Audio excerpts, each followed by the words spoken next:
Jadi Iya. tadi Pak Gigin bilang tentang tujuannya adalah kembali kepada kita as a whole. Menarik sekali nih Pak Richard. Ya, ada filosofi dalam geologi yang mengatakan the present is the key to the past, bukan to the future. Jadi masa sekarang adalah kunci kepada masa lalu, dan masa lalu adalah kunci ke masa depan. Nah sekarang, masa sekarang kita sekarang. Ya, kalau kita tidak tahu proses-proses di masa lalu, mengapa kita seperti ini, maka kita tidak bisa menentukan masa depan kita. Kalau kita seperti Pak Gigin umur 35 tahun, dia hanya bisa melihat pasnya sampai 35 tahun, maka dia hanya bisa merencanakan ke depan hanya berdasarkan pengalaman yang 35 tahun itu. Tapi kalau you bisa melihat kehidupan you bukan hanya 35 tahun yang lalu, tapi 100 tahun yang lalu, 1000 tahun yang lalu, 2003 yang lalu, 5000 tahun yang lalu, maka you punya pengalaman dari 5000 tahun yang lalu. Dan you melihat ada benang merahnya nggak kehidupan you di situ. You bisa melihat kesalahan yang you pernah perbuat atau hal-hal yang bagus yang you lakukan, sehingga pada waktu masa sekarang you bisa pakai pengalaman-pengalaman itu di masa lalu untuk menentukan masa depan you yang lebih lengkap. Jadi sebenarnya pada waktu kita lahir di bumi, kita adalah satu self, satu diri yang lengkap. Tapi begitu kita dikasih nama, muncul ego. Jadi sehingga kita lupa diri kita siapa. Jadi kalau misalnya Ibu Mari saya panggil Gigin, Ibu tentu bilang nama saya bukan Gigin. Itu ego yang muncul. Ya, kemudian waktu kita sekolah, waktu kita punya adik, punya kakak, muncul ego. Di sekolah pakai seragam, yang itu sekolah SMA sekian, saya SMA sekian. Itu membuat personality kita yang namanya the whole self menjadi terfragmentasi, fragmentasi. Ketika kita mengalami penghakiman dari masyarakat atau hukuman, mengalami self guilty, itu personality kita fragmented. Aduh, saya Richard melakukan kesalahan ini. Saya sudah mengidentifikasikan diri saya dengan nama saya. Sehingga saya yang asli itu terfragmentasi. Akhirnya saya menjadi butiran-butiran kecil seperti jigsaw puzzles, dan saya tidak tahu lagi diri saya siapa. Saya tidak tahu lagi misi saya apa di bumi ini. Dan kalau sudah pada level kesadaran saya yang sudah sangat rendah, saya bunuh diri. Nah, sebenarnya past life regression ini menemukan lagi seperti jigsaw puzzles, pieces-pieces yang sudah hilang, kita kumpulkan lagi. Ya, setelah kumpulkan lagi kita dapat satu picture, kita dapat gambar, oh ini loh saya, dan ini loh tujuan saya. Jadi sebenarnya past life regression adalah bagaimana kita mengetahui misi kita.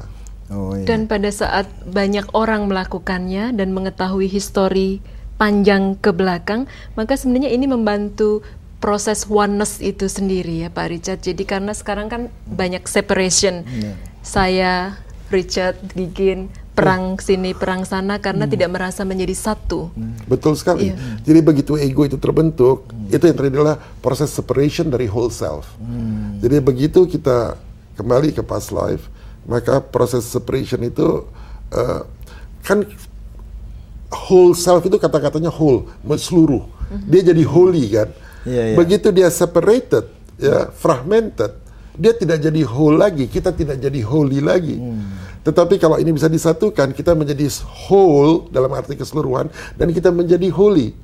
Nah, jadi sebenarnya misi kita itu adalah, coba kita lihat benang merah kita di masa lalu seperti apa.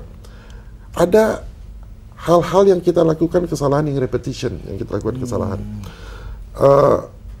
Misalnya ada orang yang selalu jatuh cinta sama orang yang rambutnya gondrong, bertatu, dan pasti menipu akhirnya. Dan setelah itu jatuh cinta sama orang yang seperti itu lagi. Sama lagi. Kita sama lagi. Ya, kenapa ya nasib saya sial terus? Waktu di past life, ternyata dia melakukan hal yang sama. Di past life lagi sebelumnya yang sama. Berarti sudah ada 3 kehidupan dia melakukan kesalahan yang sama. Berarti dia tidak develop kan? Nah, dengan adanya past life, dia bisa melihat, oh ternyata saya sudah pernah hidup 2000 tahun dan saya melakukan kesalahan yang sama. Sekarang saatnya saya harus berubah. Ya, jadi seperti itu menjadi indikasi bahwa jalan kita ini lagi keliru nih, dikasih tahu. Nah, past life sebenarnya hampir dilakukan oleh semua orang setiap hari. Pada waktu you tidur, you dream, mengingat masa lalu, itu past life. Kalau saya pernah gini, nggak ada apa-apa, tiba-tiba saya ingat nomor telepon rumah saya waktu saya masih kecil. Dan itu betul, saya cek nomor itu memang iya. Dan saya nggak pernah sama. Waktu kecil aja saya nggak pernah ingat nomor telepon rumah saya itu. Dan ini baru beberapa 2-3 tahun yang lalu tiba-tiba saya ingat, oh nomornya ini. Berarti ada memori yang tersimpan kan? Oh gitu ya. Tapi you ingat bahwa dia hanya pada kehidupan yang sekarang. Itu aja you kaget. Itu saya nggak pernah ingat masa sekarang. Bagaimana kalau 100 tahun yang lalu? You lebih kaget lagi nanti. Ya, tapi senang juga kan, sukacita kan, iya. sukacita kan. Tiba-tiba saya ingat nama guru SD saya waktu kelas 2. Lupa sama tiba-tiba lagi ngapain, lagi bangun tidur mau ngopi. Oh, Bu ini ya. Dan itu benar. Sama juga Pak Gigin, Ibu Mari, saya ingin tanya Ibu Mari. Ibu Mari ingat pertama kali, ya Ibu Mari sama Pak Gigin, pertama kali ingat ada di dunia pada umur berapa? Oh, saya ada umur berapa? 2. Yuk? Nggak ingat.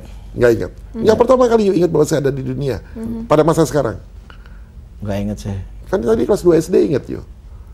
Oh iya, saya ingat nomor telepon rumah saya. Nah, tapi gurunya yuk ingat kan 2 SD. Yuk, iya. Jadi yuk tahu bahwa saya ada di sekolah. Oh iya, iya. Nah, pertama kali yuk ingat yuk ada di bumi ini umur berapa? Nah itu yang saya nggak ingat. Waktu kelas 2 masih ingat ya? Kelas 2 ingat. Kelas 1 ingat nggak? Ada peristiwa kelas 1? Samar-samar. Samar-samar. Kelas 1. Jadi Pak Gigin umur 7 tahun ke atas, umur 7 tahun ke bawah sudah nggak ingat lagi. Iya. Ya. Umur 8, 9 baru ingat ya. Iya.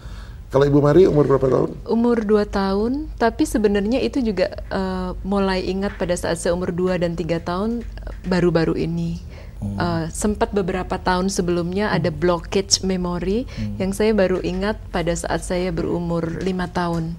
Kemudian sebenarnya menggunakan teknik past life regression yang dilakukan oleh seorang teman yang sebenarnya juga belajar dari Pak Richard.